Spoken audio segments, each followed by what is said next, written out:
9 out of 10 of the PMax campaigns that we audit are wasting a ton of money. Stick around and I'll show you how to find out if you're one of them, but most importantly, what you can do to fix it. Let's dive into my laptop and I'll walk through exactly what you need to know. So historically, PMax campaigns have always been very limited as to what we can actually do with them. And as such, people usually have these set up as just set it and forget it campaigns and let these run. What we often see with a lot of campaigns that we audit is that people see amazing returns from the campaigns and they keep increasing the budget behind it, but they find that their profits aren't actually increasing in the business. So I'm going to show you exactly why that is. However, one of the most important things to note here is that over the past year, Google has been giving a lot more insights to us as advertisers to be able to understand how effectively or if the PMax campaigns are actually working as effectively as they are. So one of the first places you'll want to have a look at in your PMax campaigns is the Insights and Reports tab, and then this Insights tab here. So on here, you're going to see a bunch of different data, everything from the search terms that your campaigns are actually showing for and where you're getting the majority of your conversions from. You'll also be able to see audience insights in terms of which of your audience segments that you have in your asset groups are actually bringing in the majority of conversions. You can even see things like your top performing assets in terms of the click-through rates they have and how they perform against some of the other assets you have as well. So this is more about giving you a kind of broad level of insights across both your audiences, your asset groups, the keywords you're targeting. However, we can dive a little bit deeper into this. You'll see you've got a detailed report here on search terms, and you can even click on this search terms report here to get a more detailed view of this. This is normally one of the first places we look when we're auditing accounts for clients. And one of the things we very, very often see is that the vast majority, if not in some cases, all of the conversions coming from PMax campaigns are very often from branded search terms, meaning that these are potentially either existing customers or people who already know about the brand. So it's a really, really important element. And I'm going to show you later on in this video how you can change the settings in your PMax campaigns to optimize for new customer acquisition, because very often when we see brands that are running PMax campaigns that are getting the majority of the conversions from branded, if we turn those PMax campaigns off or pause them, it has absolutely zero impact in terms of the revenue that business is generating in the long term. So again, one of the first things I would encourage you to do is to have a look at the insights, have a look at the search terms you're showing for. And then what you can then do, the same as if you were running a regular search campaign, you can go through the keywords or search terms that aren't relevant to the business, and you can say add as a negative keyword. The great thing about this, it's going to help the Google algorithm and the PMax campaigns to learn over time and get a better sense of the kind of search terms you actually want to target and the ones you don't want to be showing for. So the same thing you would do with your search campaigns, where going through those search terms reports regularly on a daily or weekly basis and excluding things, you want to be doing the same thing with your PMax campaigns so that the algorithm can get a sense and learn the kind of terms you actually want to be showing for. And just a bonus tip here as well, if you click on the download button on these reports and click download to a CSV, you can then start filtering these by conversions or conversion value and uploading this data to an AI like ChatGPT, like Gemini, and giving it the context around your top performing placements, your top performing audience segments, and ask it to give you a couple of suggestions to be able to test new asset groups or new search terms that you could potentially incorporate into your campaign. Now, another report that Google's just added recently is the channel performance tab. It is worth saying that we don't currently have access to this on all client accounts. It seems like they are currently rolling this out region by region. It seems to be available on a lot of US accounts right now, but on some of our UK clients, we don't actually have access to this report. But what this is basically going to show you is a breakdown of the user journeys in terms of where conversions are actually coming from. Now, as of right now, this is still in the beta version and it's not particularly useful because we can't really do anything with this data other than just understanding where people are actually buying from. But hopefully over time, we will start getting more control, similar to what we can do with search terms by adding in those negatives, It may allow us to even eventually do things like bid adjusts on certain placement. We can either decrease our bids or increase our bids for certain channels and placements over time. So let's now talk about how you can actually use some of these insights from these reports and actually start optimizing your asset groups over time to begin enhancing the performance of your PMax campaigns.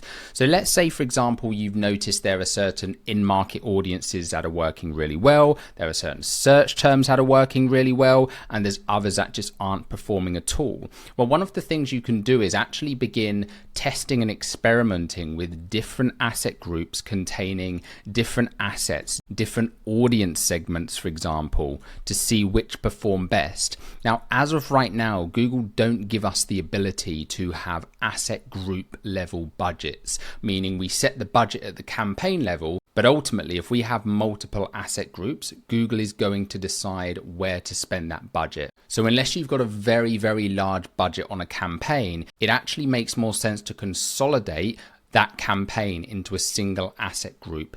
If, however, you have larger budgets or you're increasing the budget behind a campaign, it can be worth creating multiple asset groups. You may also want to create multiple asset groups if you've got very, very specific product categories or different services. And that way you can have very specific audience signals, specific search themes, and even different assets, images, videos, etc. for those different products or services that you actually offer. Another thing that we've seen really helping with the performance of PMax campaigns is to use as much first-party data as possible. So this could be your email list, it could be your purchase data, it could be sign-ups on your website. The more data and the more segmented data you can provide Google over time, the better.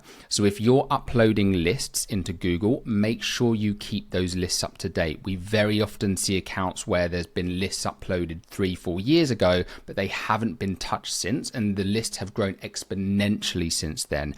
So it's really worth making sure that your lists and your first party data is up to date, because the more first party data Google have, the better they're going to be able to optimize the campaigns, especially when it comes for bidding for new customers and existing customers, which I'll be coming on to shortly. Now, the final thing here, and this is where we very often see some of the biggest unlocks with PMax campaigns, is making sure you're optimizing your settings accordingly. So there's a couple of key settings you'll definitely want to be looking at. Firstly is customer acquisition. So the customer acquisition tab in your PMax campaign settings is going to allow you to adjust your bidding more toward new customers versus existing. This is a really, really critical one, especially when we're looking at brands and businesses who want to focus primarily on new customer acquisition. So what we can do here by ticking this, we've got a few different options. We can either bid higher for new customers, or we can tell Google that we only want to bid for new customers. However, the important thing to note here is that they're only going to be able to do this if you upload a certain amount of first party data, because otherwise they don't know who's a new customer and who isn't. So a lot of these settings are very much contingent on you being able to, again, provide the latest, most up-to-date first-party data from your CRM, from your CMS, whether you're using Shopify, whether you're a B2B business using HubSpot. Uploading any first-party data you have is going to help Google to bid more for the kind of customers that you want to acquire. Another feature Google's added in recently is the ability to optimize your bids based on customer retention. So you can, for example, upload a list of any lapsed customers who haven't bought from you in a long time to re-engage those customers. They've then got some really detailed settings in here in terms of the value of some of those customers. But again, this is really only going to work effectively if you have enough data to feed Google in the first place. Now, one of the final quick wins that we often see in PMax campaigns is the asset optimization tab in settings. So there's a few things in here that you need to be aware of. Firstly, if we come on to the text section here, there's this one called final URL expansion. So what this basically means, when this is enabled, this gives Google the ability to send people to whatever URL they want to on your website if they think it's more relevant.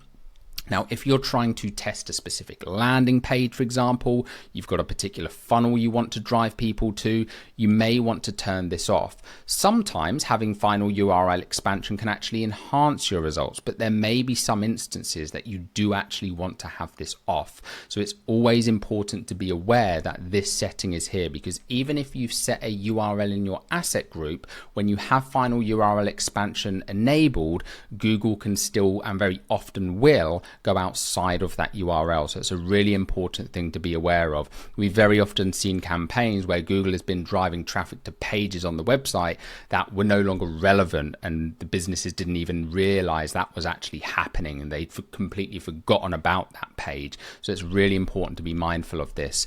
The other thing you're going to see in here is things like the images that it can pull. So is it able to pull additional images from your landing page? Maybe that's not something you want it to do.